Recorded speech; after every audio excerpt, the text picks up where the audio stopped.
Hola, sean todos bienvenidos a la tarde fin de semana de NTN 24, el canal de las Américas. Los saluda como siempre Carlos Eduardo Sánchez. Es un gusto que nos acompañen desde ya. Se pueden conectar con nosotros a través de Twitter. Estamos como @latarde NTN 24 y @CE Sánchez M.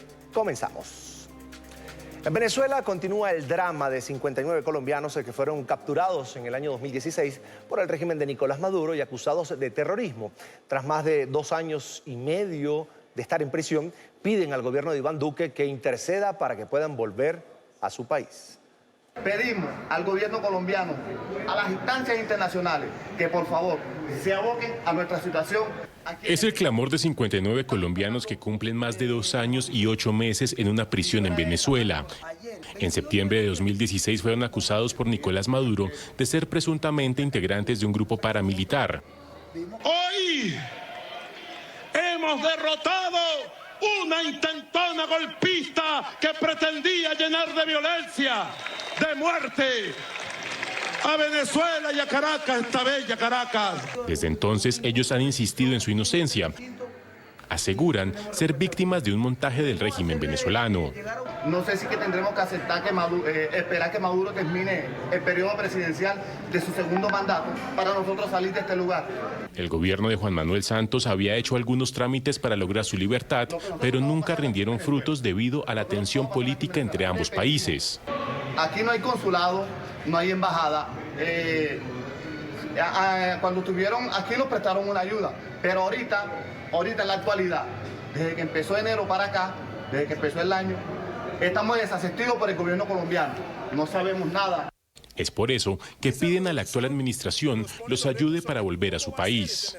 Por favor, lo invocamos y le pedimos su ayuda al gobierno colombiano, al señor presidente y al subministro de Relaciones Exteriores. Por favor, ayuden a los colombianos, somos colombianos. Instancias internacionales como la Oficina de la Alta Comisionada de Derechos Humanos de la ONU ha expresado su preocupación en este caso, al que califica como una detención arbitraria. Y durante la visita a Venezuela de la Alta Comisionada de la ONU para los Derechos Humanos, el hijo de uno de los 59 colombianos detenidos en Caracas tuvo la oportunidad de hablar con Michelle Bachelet. Esto fue lo que le dijo. Buenas noches, señora Bachelet. Yo quiero que se ponga la mano en el corazón y que se caiga mi papá, por favor. Que se caiga mi papá, por favor. Porque hemos pasado muchas necesidades después que papá no estaba aquí. Entonces le pido que le diga al presidente Maduro que se ponga la mano en el corazón y que se haga todos estos presos políticos que están en todas las partes, de todas las partes. Hasta donde yo no sé, porque soy un niño. Mi primer invitado de esta tarde es Diego Artunduaga. Es precisamente uno de estos 59 ciudadanos colombianos que están detenidos ahora mismo en Venezuela, acusados por el régimen de Nicolás Maduro de paramilitarismo y también de terrorismo. Gracias, Diego, por atender esta invitación. Bienvenido a NTN 24. Buenas tardes, Carlos Eduardo. Muchas gracias por brindarnos este espacio. Un cordial saludo y a su orden, y para responder las inquietudes que tenga con respecto al caso de nosotros, los 59 colombianos retenidos en Caracas, Venezuela, hace 34 meses. Claro que sí, Diego. Bienvenido, por supuesto. Una buena tarde. ¿En qué condiciones, comencemos por allí, se encuentran ustedes, este grupo de 59 colombianos que están detenidos en un centro de formación, en este caso, de policía de tránsito? Esto está ubicado al oeste de la ciudad de Caracas, la capital venezolana. Bueno, las condiciones en las cuales nos encontramos no son las óptimas, las idóneas, tampoco son las peores, valga aclararlo. El sitio en el cual estamos recluidos ya está bastante deteriorado, son casi 3 años de reclusión, con 58 personas aquí conviviendo. Tenemos problemas de baterías sanitarias, tenemos problemas para dormir, los colchones están bastante deteriorados ya, pero en términos generales no estamos mal si comparamos la situación nuestra con la que podríamos estar pasando en este momento si hemos sido trasladados a un penal de prisioneros comunes, de delincuentes comunes. Afortunadamente en ese sentido hemos sido beneficiados. Estamos en un centro de tránsito, en una escuela de tránsito. Entonces nos acondicionaron, como aquí se le conoce, un galpón, un dormitorio para nosotros, lo que sí dificulta un poquitico la privacidad, como pueden ver a mi alrededor. Nos separan a uno de otro con sábanas, pero en términos generales físicos estamos bien. Nos preocupa es un poquitico, por ejemplo, el hecho de que no se cumplan con requerimientos mínimos como el de tener una unidad disponible para el momento que se presenta una emergencia. No hay servicio médico en este comando. Entonces, en ese sentido sí es preocupante la situación. Afortunadamente no ha sucedido nada que lamentar y ojalá no vaya a suceder durante el tiempo que nos quede aquí, que espero sea muy poco. Diego, en un principio la policía les informó a ustedes, a este grupo de colombianos, que la detención se daba por la falta de documentos en regla, documentos venezolanos. Luego el gobierno, el propio régimen de Nicolás Maduro, los acusó de terrorismo. Y te pregunto, ¿qué pruebas tienen, en este caso, la justicia en contra de ustedes? Bueno, sí, inicialmente fuimos requeridos todos por documentación. Se hicieron me imagino que las averiguaciones necesarias corroboraron que nos encontramos en situación migratoria irregular. Bajo ese concepto nos tuvieron retenidos durante 27 meses, al cabo de los cuales nos formulan cargos oficialmente para descubrir que nos están acusando de paramilitarismo. Y obviamente quedamos todos sorprendidos porque no fuimos capturados en flagrancia, porque no somos paramilitares. No tenemos orden de captura sobre nosotros porque ninguno ha cometido algún tipo de delito en el territorio venezolano. Entonces quedamos fuera de base, fuera de contexto, porque es increíble que una verificación de documentos se termine transformando en un caso judicial con una acusación tan grave como la de terrorismo, la de asociación para delinquir y de falsedad en documentos. Ahora, Diego, ¿cómo va el proceso judicial entonces? ¿Ya ustedes fueron presentados ante tribunales? Bueno, el proceso judicial en contra nuestra ha sido bastante lento, bastante complicado, lleno de, no sé, muchos altibajos. Inicialmente la defensa nuestra la ejercía un señor abogado apellido Aranguren, el cual en teoría consiguió una orden de libertad en noviembre de 2017, misma que no fue acatada por la Policía Nacional Bolivariana, pues seguimos retenidos. A partir de eso no sabemos qué pasó hasta que el año pasado, en noviembre de 2018, del Foro Penal se puso en contacto con algunos de los familiares y optaron por llevar nuestra defensa. Descubrieron que el caso había sido archivado, no había cesado, no había nada, simplemente archivado.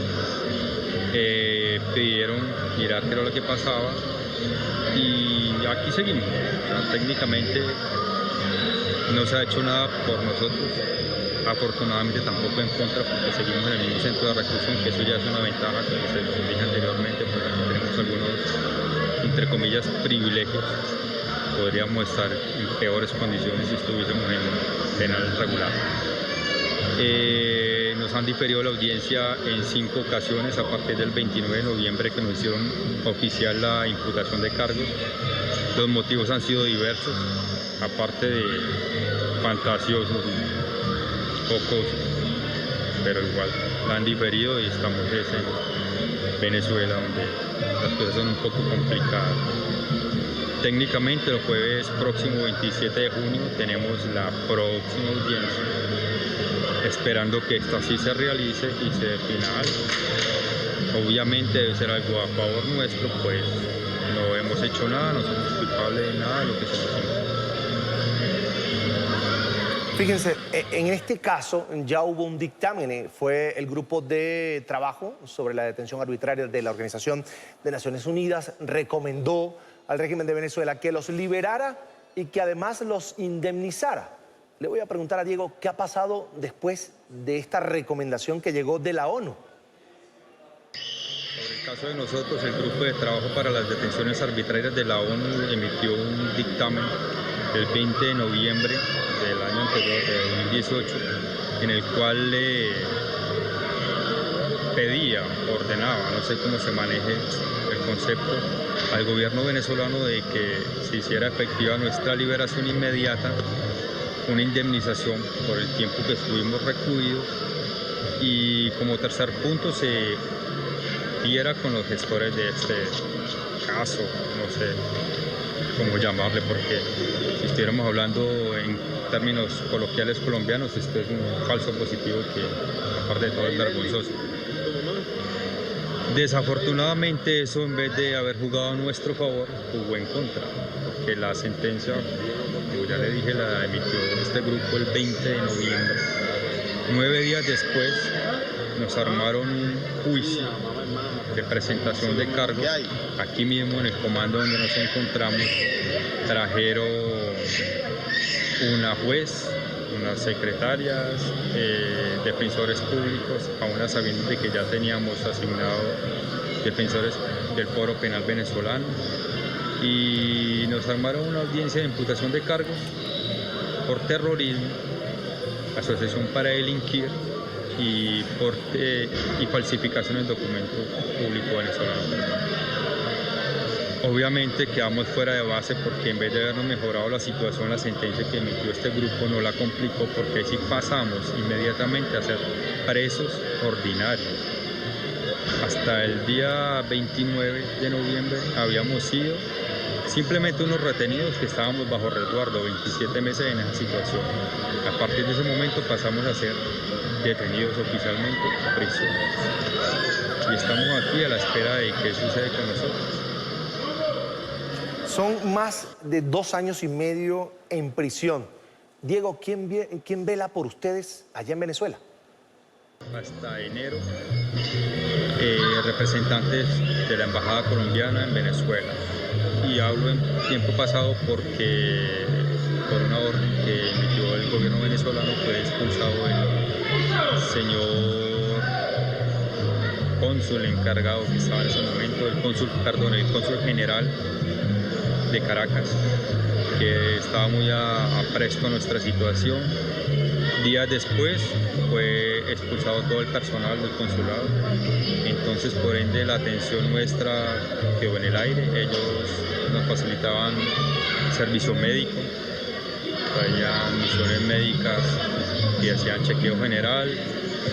De acuerdo a las evaluaciones nos provisionaban de medicinas, nos provisionaban de algunos víveres que nos hacían mucho bien para complementar lo que nos facilita la Policía Nacional, que no es una gran cantidad ni tiene el equilibrio alimenticio requerido. Entonces, a partir de enero quedamos en el aire, desafortunadamente para nosotros. Era mucha la ayuda que nos prestaban en ese sentido, además de la ayuda legal, porque tenemos entendido que hicieron muchos requerimientos a muchas oficinas, a muchas dependencias, a ministerios sobre la situación nuestra. Nunca obtuvieron respuesta porque obviamente no había una respuesta positiva ni justificativa para lo que nos estaban haciendo, para lo que nos están haciendo. Entonces, en este momento estamos a la deriva y tratando de sobrevivir, tratando de llevarla, porque no tenemos otra alternativa. Tampoco podemos dejarnos achicopalar porque sería peor la situación. Ahora, sus familiares están en Colombia. En todo este tiempo de prisión, ya lo decía, más de 2 años y medio, ¿cómo ha sido la comunicación con ellos? Familiares directos están en Colombia, los de cada uno de nosotros. Muy pocos tienen familiares aquí. Familiares directos, refiriéndome a hermanos, padres, muy pocos. La gran mayoría tenemos la familia por fuera. La comunicación con ellos, pues hombre, afortunadamente, y dadas las circunstancias en que nos tienen, como dije hace un momento, tenemos algún tipo de beneficios como poder utilizar teléfonos inteligentes, poder utilizar laptop. Y eso hace que la comunicación con la familia en Colombia sea relativamente fluida, porque es muy importante tener contacto con ellos. Una cosa es la expectativa que ellos se generan a través de las noticias, a través de lo que escuchan, de lo que leen en medios escritos, y otra muy diferente, lo que uno les transmite, lo que uno les puede contar, lo que uno les puede mostrar por medio de videos o fotografías. Una cosa es que ellos crean que estamos en unas condiciones muy precarias porque escuchan que las cárceles de Venezuela son un terror, y otra muy diferente, que uno tenga la facilidad de, por medio de una videollamada o un video, enseñarles las condiciones en las que estamos, mostrarnos en grupo, que vean evidencias de que no estamos en la situación o en las condiciones que ellos de repente pueden estar imaginando y que moralmente los puede bajonear mucho. Entonces, en ese sentido hemos sido muy afortunados. Nos ha sido posible estar en constante contacto con los familiares en Colombia. ¿Y quién responde, Diego, por las necesidades de sus hijos, de sus familias? Afortunadamente he contado con mucho apoyo de mi familia en Colombia, sobre todo la parte económica, dada la situación que está atravesando Venezuela. Eso ha sido muy importante para mí y ha sido una ayuda motivacional para soportar esta situación, porque no creo que sea muy fácil para quienes tienen sus hijos y han padecido trabajos. Saber que los vienen a visitar cada 8 días, verlos en X o Y situación, con el semblante mal vestidos, y saber que como padres no pueden hacer nada, debe ser muy complicado. Repito, afortunadamente no es mi casa, mi familia me ha apoyado mucho. Afortunadamente,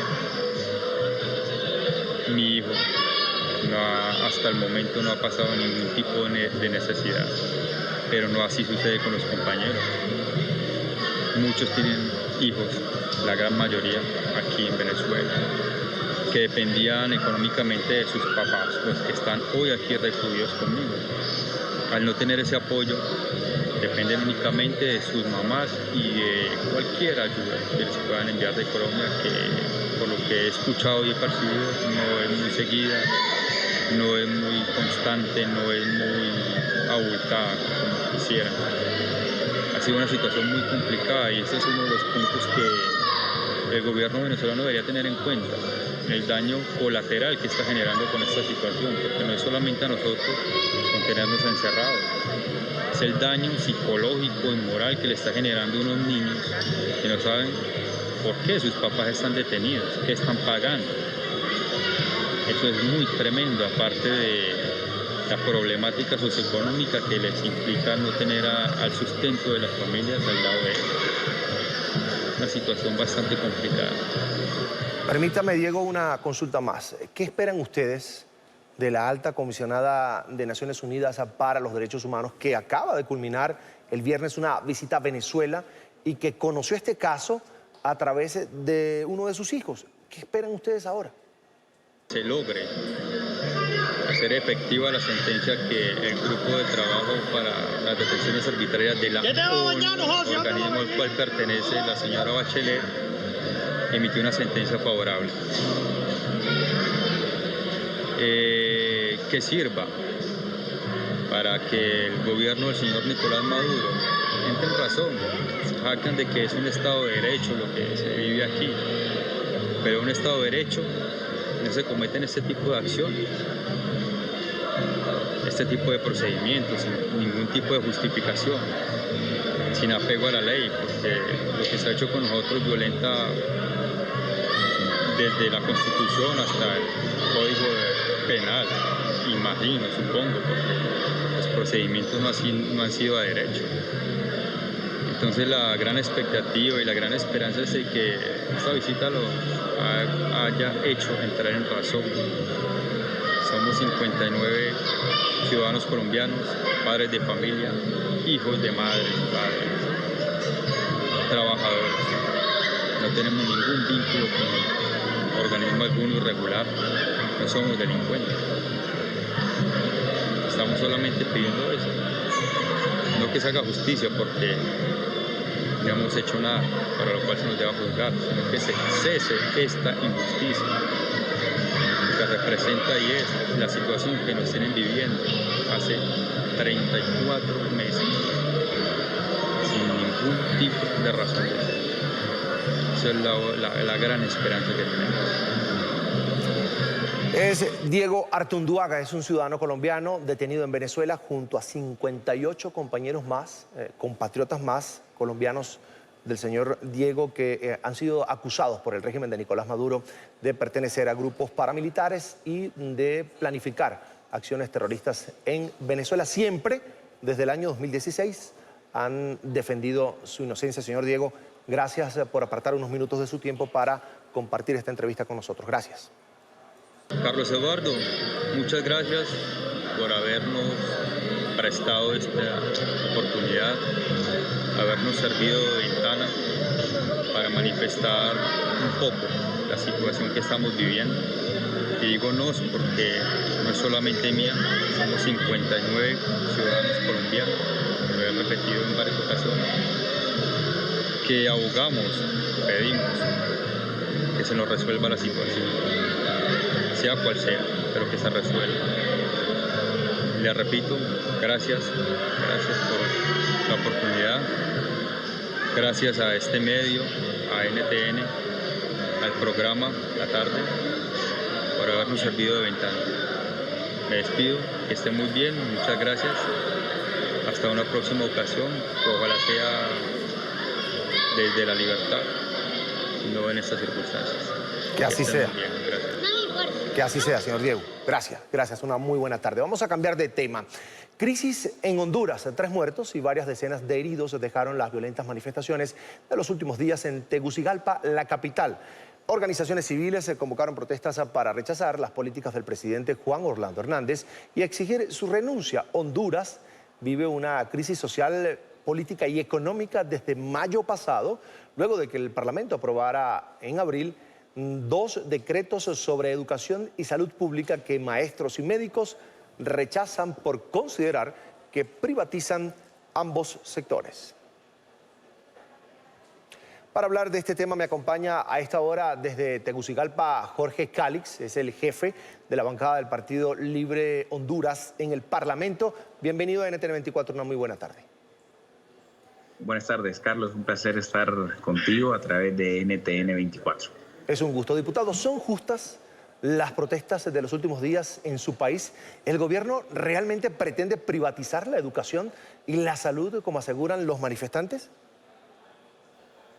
En efecto, esa es una realidad. El gobierno pretende privatizar la salud y la educación y eso ha generado una serie de protestas que el país está viviendo desde justamente la semana posterior a Semana Santa. Con esto, lo que la gente exige en las calles ya no solo son los maestros, no solo son los médicos, sino que la sociedad civil, el pueblo hondureño, está exigiendo un cese del gobierno en esta pretensión de privatizar la salud y la educación. Sumado a esta problemática en el sector salud y educación, ha habido una manifestación, una rebelión dentro de la Policía Nacional. Ha habido una serie de protestas dentro del sector transporte que lo que exigen son precios justos debido a las alzas de los combustibles y que no se les está pagando las tarifas que corresponden directamente proporcional al costo que ellos invierten en el combustible. Entonces, como pueden ver, no se trata del sector de los maestros, no se trata de los médicos, sino que de la sociedad hondureña que no cree absolutamente en nada de lo que diga el gobierno y que lo único que pretende es que el pueblo hondureño pueda empezar de cero con un gobierno legítimo, con un gobierno democrático. Y ahora en las calles primero empezaron exigiendo salud y educación pública, luego los policías exigiendo mejores condiciones, luego los transportistas exigiendo precios justos y ahora en las calles lo que se exige es la renuncia de Juan Orlando Hernández para que Honduras pueda avanzar. mientras Juan Orlando Hernández siga usurpando la presidencia de la República, estas manifestaciones van a ser más recurrentes y van a seguir ocurriendo. Ahora, ¿por qué se han tornado violentas? ¿Por qué terminan en confrontación con las fuerzas de seguridad? Bueno, son varios factores. Número uno, infiltrados por parte de la policía o del partido de gobierno que se infiltran en las manifestaciones pacíficas con el ánimo de disociar y de hacer desorden. Número dos, la represión brutal de parte de los policías que ha cobrado muertes. Nosotros venimos acarreando una ola de represiones violentas desde las elecciones, bueno, desde el golpe de Estado hace 10 años, pero recientemente desde las elecciones de 2017, en donde, según la ONU, se registraron más de 33 asesinatos por parte de los cuerpos de seguridad. En esta jornada de protestas de la semana pasada hay por lo menos 4 muertos. La muerte de estas personas, el asesinato de estas personas, genera una reacción violenta natural en las personas que se encuentran manifestando, en sus familiares, en sus amigos. El día de ayer, por la noche, en el sector de Yarumela, en el departamento de La Paz, hubo una manifestación en protesta por el asesinato de un joven de menos de 20 años asesinado por el ejército hondureño. Y esa protesta, desde luego, se elevó mucho de tono. Los policías fueron agredidos porque el pueblo hondureño lo que está viendo es en los militares la agresión, la represión y el futuro asesino de nuestros hijos, de nuestros hermanos, de nuestros padres, etc. No es correcto y no aplaudimos ningún tipo de acto violento, pero si el Estado agrede a manifestantes, no puede esperar una respuesta pacífica. Si el Estado dispara a bala viva a manifestantes, no puede esperar que la gente se quede de brazos cruzados. Y ante el reclamo de los ciudadanos en las calles, ¿qué responde el presidente Juan Orlando Hernández? Nada, que en Honduras todo está bien, que en Honduras todo es tranquilidad y todo es color de rosa. Se niega a escuchar el clamor de la gente, se niega a dar espacios de apertura democrática. Esto se resolvería tan fácil como poniendo una urna y preguntándole al pueblo hondureño a través de un referéndum si quieren que él siga o no en un proceso electoral transparente, porque el proceso electoral de 2017, mediante el cual él asume un segundo mandato que, dicho sea de paso, era prohibido por la Constitución, lo sigue siendo prohibido, pero ese proceso por el cual asume un mandato ilegal está plagado de irregularidades, de asesinatos, de fraude, de 640 veces en las que se cayó el tema de conteo de votación, de cualquier cantidad de otras cosas que no permiten tomar como cierto o como válido el proceso electoral. La misma OEA, la Organización de Estados Americanos, ha manifestado que es imposible determinar quién ganó, recomendó que se repitieran las elecciones. Todo este tipo de situaciones hace que el pueblo hondureño pierda la confianza. La Iglesia Católica ha salido en un comunicado a decir que el gobierno ha perdido el derecho a ser obedecido por el pueblo hondureño. Eso tiene un impacto fuertísimo. Él se niega a escuchar el clamor de los sectores que lo reconocen como ilegal, como ilegítimo, y que creen que no puede hacer que el país avance y se mueva hacia adelante, sino que más bien nos mantiene en retroceso y en estancamiento. Si él escuchar a estos sectores, o renunciaría o pondría una urna para que la gente libremente se manifieste a través de un referéndum si quiere o no que él siga en la presidencia. Podría hasta convocar elecciones de manera anticipada para que el pueblo hondureño pudiera tener un espacio legítimo de participación y de pronunciarse, cosa que él ha impedido desde que ha estado en el poder. Finalmente, ¿cree usted que organismos internacionales deberían intervenir en el país, tomando en cuenta esa denuncia recurrente de violaciones a los derechos humanos en Honduras? Bueno, qué bueno que me haces esa pregunta, porque lo único que podemos ver de la comunidad internacional y de los países del mundo es una actitud hipócrita con respecto a Honduras. Número uno, si esto fuese Venezuela, ya estuviesen pidiendo elecciones, qué sé yo, y estuviesen pidiendo la renuncia, la salida del régimen. Si esto fuese Venezuela, ya estuviesen exigiendo un cese de los derechos humanos, pero no hemos escuchado ni un tan solo país, ni una tan sola organización protectora de derechos humanos, organismo internacional como la OEA, por ejemplo, que tiene posiciones tan firmes y duras en contra de Venezuela, pero que se hace de la vista ciega, hace oídos sordos al clamor de los hondureños que son asesinados por el ejército. Hay una hipocresía por parte de la comunidad internacional que critica fuertemente la represión en Venezuela, pero que omite la represión en Honduras. Pareciera que los hondureños somos ciudadanos de segunda clase para el mundo y que solo importan los muertos cuando son venezolanos y cuando es el régimen de Maduro el que reprime. No importa que la represión venga, en este caso, de un régimen de derecha, por ejemplo, como el de Juan Orlando Hernández. No importa que los muertos sean ciudadanos hondureños. No importa la comunidad de eso, y yo resiento, como ciudadano de este mundo, la doble moral y la hipocresía internacional, en donde solo se fijan en las cosas que pasan en Venezuela, que pasan en Nicaragua, pero un régimen de derecha, dictatorial, además narcotraficante, donde el hermano del presidente de facto que tiene Honduras está preso en Nueva York por ser narcotraficante.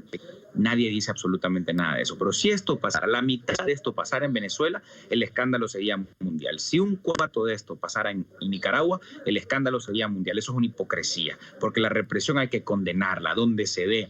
En la China, en Venezuela, en Honduras, en Estados Unidos, en donde se dé la represión hay que condenarla. El respeto a la vida es un derecho universal, no es un derecho solo para los venezolanos o solo para los nicaragüenses, no solo para la oposición venezolana o para la oposición nicaragüense, es un derecho para la oposición hondureña también, y ese derecho parece no respetarse. Lamento profundamente y hago un llamado al mundo a que ponga sus ojos en Honduras. Aquí hay un narcodictador asesinando hondureños. La misma posición, y no pedimos nada más, que la misma posición que tienen para otras latitudes las tengan para esta Honduras que queda justo en el corazón de las Américas. Es Jorge Calix, diputado hondureño. Gracias por estos minutos para la tarde de fin de semana de NTN 24. Será hasta la próxima. Gracias por la oportunidad de estar en NTN 24 y dirigirme a todo el pueblo colombiano y al mundo y contarles un poco cómo están las cosas por acá, por Honduras.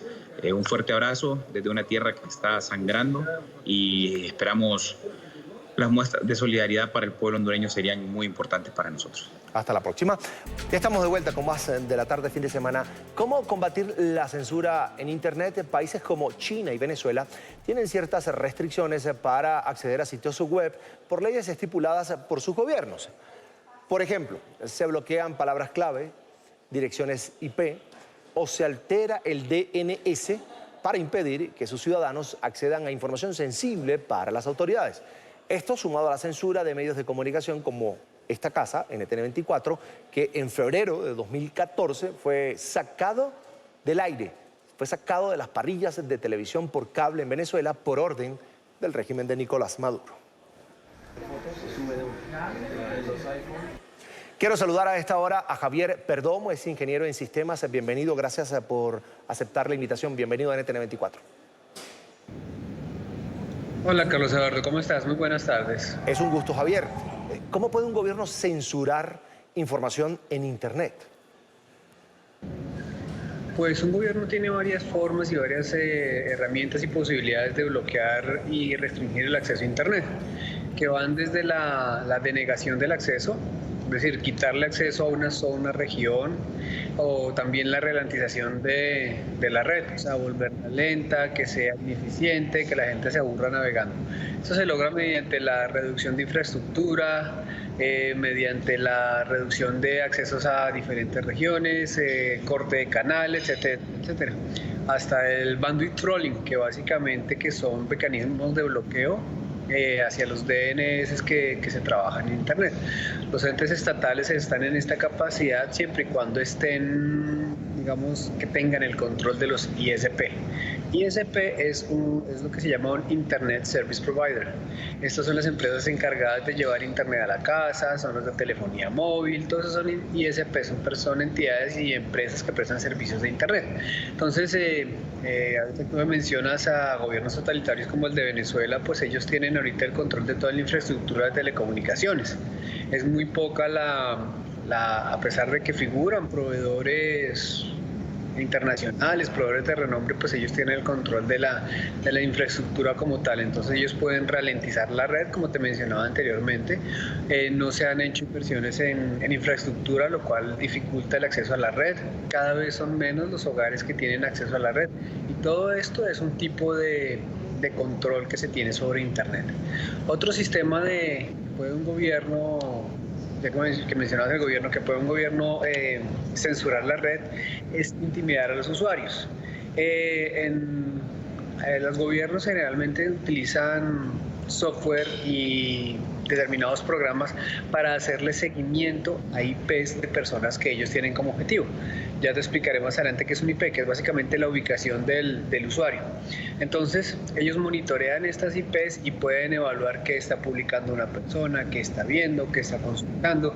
Entonces, ellos pueden utilizar la intimidación a sus críticos porque los tienen ubicados, los pueden atacar a través de sus redes, pueden a través de software de vigilancia ver qué es lo que están haciendo y pues llegar a censurar ya puntualmente al usuario de la red. Javier, quisiera que nos explicaras qué es un DNS. A ver, DNS, eso viene de la sigla en inglés Domain Name System, que básicamente es la identificación de una empresa en Internet. Entonces me explico. Todos los computadores en Internet que están conectados a Internet tienen una IP. Esta IP es el número, es un número que tiene 4 cifras, cada cifra tiene 3 dígitos. Entonces son infinidad de números. Entonces, por ejemplo, la de mi página web es 125. Otro número. Entonces, el DNS lo que hace es relacionar mi nombre o el nombre de mi empresa o el nombre de mi entidad a ese IP. Entonces, el IP es un sitio físico, es un servidor físico, y el nombre es como yo estoy en la red. Entonces, www.ntn24.com, por ejemplo, no sé si ese es el dominio de ustedes, pero ese es el dominio, y eso está relacionado a un IP, que la IP es el servidor donde ustedes tienen alojado la página de NTN24. Entonces, el servicio DNS lo que hace es eso, asociar la IP, o sea, el número, con el nombre de la empresa. Eso es un DNS. Ahora hablemos de los ataques de DNS como tal. Bueno, generalmente los ataques a los DNS son utilizados por los ciberdelincuentes, porque básicamente lo que hacen es redireccionar el dominio, o sea, el www.empresa.com o entidad.com, redireccionar ese dominio, ese nombre, hacia otra IP falsa. Entonces, si mi página es, digamos, el número es 100, y ellos redireccionan ese dominio a otro IP, al 200, y ahí hay una página falsa, una página de mentira, de ficción, donde ellos pueden publicar información correspondiente a otra cosa que nada que ver, o como lo estamos mencionando, los gobiernos pueden colocar páginas que digan cosas a favor de ellos, siendo una página que representa a otra entidad. Ahora quisiera preguntarte, Javier, ¿cómo puede el ciudadano combatir esta censura? Bueno, hay varias técnicas y estrategias que pueden facilitar el acceso a la información. Primero, hay un proxy intermediario. Ya te explico qué es un proxy. Cuando tú estás navegando en Internet, ya sea desde un celular, desde un móvil, desde un portátil, desde una tablet, desde cualquiera, ese aparato puntualmente tiene una IP y está relacionado a una zona geográfica.